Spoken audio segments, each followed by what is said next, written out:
እንዴት ናችሁ? ደህና ናችሁ? አለሁ እግዚአብሔር ይመስገን ደህና ነኝ። እንዴት ናችሁ? ደህና ነበራችሁ? ደህና ነበራችሁ?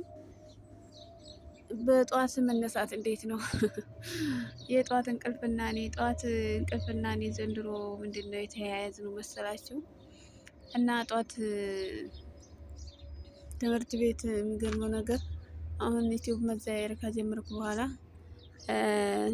ጧት ስነሳ አላርም ማለት ነው። አላርም ሲጮህ አላርሜን ጥፍት አድርጌ ትኝት ከዛ እንደገና ስነሳ ደግሞ ተነስቼ ደግሞ እንደገና ጥፍት ትኝት። እናንተ አንዳንድ ጊዜ ተስፋ እኮ በጣም ያደክማል በእውነት ከሆነ እና ምን ልላችሁ መሰላችሁ? አሁን እኔ ማታ በጊዜ አልተኛም። ዝም ብዬ ስልኩን ስጎረጉር አመሽና ከዛ የሆነ ሰዓት ላይ ትዝ ይለኛል ማለት ነው። ከዛ ትዝ ካለኝ በኋላ ልተኛ ስል ሰዓቱ ሄዷል። 3 ሰዓት ምናምን ይሆናል እና ምን አለ መሰላችሁ ጧት ተነስቼ ተመልሼ ስለምተኛ የሆነ በቃ አሁን ብተኝ እንትን ብልም ከዛ ጧት ተነስቼ ተመልሼ እተኛለሁ እላለሁ ማለት ነው። አያችሁ አንዳንዱ ሰው ደግሞ ግዴታ ጧት ተነስቶ መተኛት ስራ ስለሚውል ማለት ነው። ስራ ስለሚውል ማታ በጊዜ ተኝቶ እንደገና ጧት ተነስቶ ስራውን ሲሰራ ይውላል ማለት ነው። እና እኔ ደግሞ ያቺ ነገር ስላለች ጧት ተነስቼ ልጅ ትምህርት ካለ ልጆቹን ሸኝቼ ተመልሼ እተኛለሁ በማለት የሆነ ነገር እንትን አለ እና አንዳንድ ጊዜ ግርም ብሏችሁ አያውቅም? የሆነ ነገር ስታስቡ ማለት ነው። አሁን እኛ ዩቲዩብ እንሰራለን አይደለም? ዩቲዩብ ሰርተን ብር እናገኛለን ብለን አይናችንን ቢያመነ የምንጽፍበት እጃችንን ቢያመነ ምን ብለን ተስፋ ስላለን በቃ ተስፋ ያኔ አንቆርጥም። ምንም ነገር ቢያመን እንቀበላለን፣ ምንም ነገር ቢያዝገን እንቀበላለን ማለት ነው። ስላችሁ ተስፋችን ምን መሰላችሁ? ያኔ እናገኛለን ብለን ነው። ስለዚህ አንዳንድ ጊዜ የወር ደመወዝ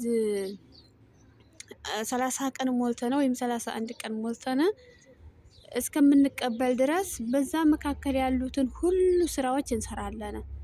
ምክንያቱም ለምን መሰላችሁ? ያችን እያሰብን ማለት ነው። ያችን ብር እያሰብን በወር ያለችውን ብር እያሰብን ምንም ቢደክመን በቃ ብንዝልም ምንም ብንል ያንን ስራ እንሰራለን። ሰርተን ወር ሲደርስ ያንን ደግሞ ስንቀበል ደግሞ ድካም ሁሉ እንረሳዋለን። ያን ስላችሁ እናት ምጧን አትረሳም ይባላል። ምክንያቱም እናት ምጧን የማትረሳው ህመሙ የዛን ጊዜ የተሰማትን ነገር አይረሳም። ግን ደግሞ ልጇን ስትታቀፍ ህመምን ሁሉ ትረሳዋለች። ያኔ አግኝታለች እና ይባላል። እና አንዳንድ ጊዜ ተስፋ የምናደርገው ነገር አገኛለሁ ብለን ስለሆነ በቃ እንትን ይላል ማለት ነው። ባስመጣላቸው እና ተስፋ የምናደርገው ነገር ካለ ለሰው ልጅ ሊካሙ ምኑን ይረሳዋል። ማግኘት እስካለ ድረስ አገኛለሁ ያለ ሰው ተስፋ አይቆርጥም። እና አንዳንድ ጊዜ በጧት ማለት በፊት ትምህርት ቤት ስንማር ጧት ተነስተን አላርም የለም። አብሶ የገጠር ልጅ ከሆነ ሰራተኛ የለንም፣ አላርም የለንም። በቃ እንደዚህ ቤተሰቦቻችን ተነስተው በቃ የሆነ ያዳፈኑትን እሳት ጭረው እንደገና ያለን ነገር አሙቀነ 1 ሰዓት ተኩል ብቻ ያኔ ትምህርት ቤት እንሄድ ነበረ። ንቁ ነን በእውነት ከሆነ ጤዛውንም አቀበቱንም ቁልቁለቱንም ሙቀቱንም ብዙዎቹን እንትን ብለናል። የገጠር ልጆች ብዙ ተምረናል። እና አንዳንድ ጊዜ ስታስቡት ይሁን አገኛለሁ ብለን የምንደክመው ድካም እዛ ድካም ካገኘነው በኋላ ያን ድካም የሚለቅን ነገር እኔ ይገርመኛል ስላችሁ በቃ ምንም ነገር ይድከመና አገኛለሁ ካልነ በዛ በድካም ውስጥ ብዙ እንለፋለን። እና ብዙ ጊዜ ስታስቡት የድካም ፍሬ ምንድነው? የምንደክምበትስ ነገር ምንድነው ብለን ካሰብነ ያንን ለማግኘት ብንለፋም ምንም አይመስለንም። እና ብዙ ጊዜ ይሄን አስባችሁ ታውቃላችሁ ወይ?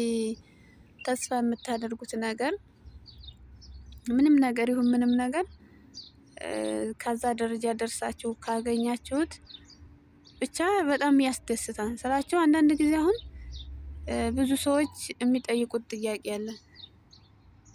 ጥያቄው ገንዘብ ደስታን ይገዛን ወይ? ምንድን ይላል ወይ ምናምን ይባላል እና ምን ማለት ነው? አሁን እኔ አንዳንድ ጊዜ ገንዘብ ደስታን ይገዛል ተብሎ ከተጠየቀ በአግባቡ ከተጠቀምንበት አዎ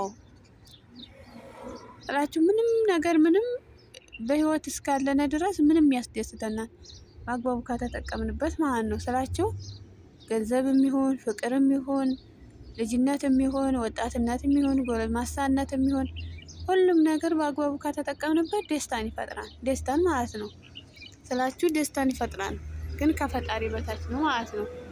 ሁሉም ሰው በህይወት ዘመኑ በማንኛውም ሁኔታ ቢኖርም በዛ ውስጥ ግን የሆነ ተስፋ አለ፣ የሆነ ደስታ አለ፣ የሆነ በቃ አይደለ አንዳንድ ጊዜ የሆነ ሰው ድንገት ሲሞት እኔ ኖረና ነው ለካ ይሄን ያየነው እንላለን እና በዘመን ውስጥ ስንኖር ብዙ ነገሮች ሊኖሩ ይችላሉ፣ መፈራረቅ ማለት ነው እና ግን ተስፋ እያደረግን ከሰራነ ድካምንም ብዙ ነገሮችንም እንትን እንላለን ብዬ እላለሁኝ። ያው እንግዲህ ግቢያችንን እንትን አልኳችሁ አሳያችሁ፣ ብዙ ጊዜ ነው የማሳያችሁ። በጧት ተነስቶ በነገራችን ላይ የአረብ ሀገር ስንኖር ሁላችንም በጧት ተነስተን ልጆችን እንሸኛለን። ቁርስ የሚሰራ ቁርስ ይሰራል፣ ቁርስ ሰርቶ የሚተኛል ይተኛል፣ የማይተኛል በዛው ይውላል። ደግሞ ብቻ ብዙ ነገሮች አሉ እና ግን ያን ሁሉ ድካም አገኛለሁ ብለን ስለሆነ የመጣ ነው የምንሰራውም እሱ ፈጣሪ ጤናችንን ይስጠን፣ ስራችንን ይባርክልን እንጂ ተስፋ ካለው የሰው ልጅ ምንም ነገር ያደርጋል ብዬ እንትን እላለሁኝ። ሁሉም ነገር በጠዋት ተነስቶ በቃ ምንም ቢሆን የሰው ልጅ ጤና ከሆነ ሁሉም በጠዋት ይነሳል። ከመኝታው ደክሞትም ቢሆን ቢያደርግ ዛሬ እየሰራ ነው ውለን ነገ ተመልሰን ተኝተን ማለት እንተኛ አልንልም።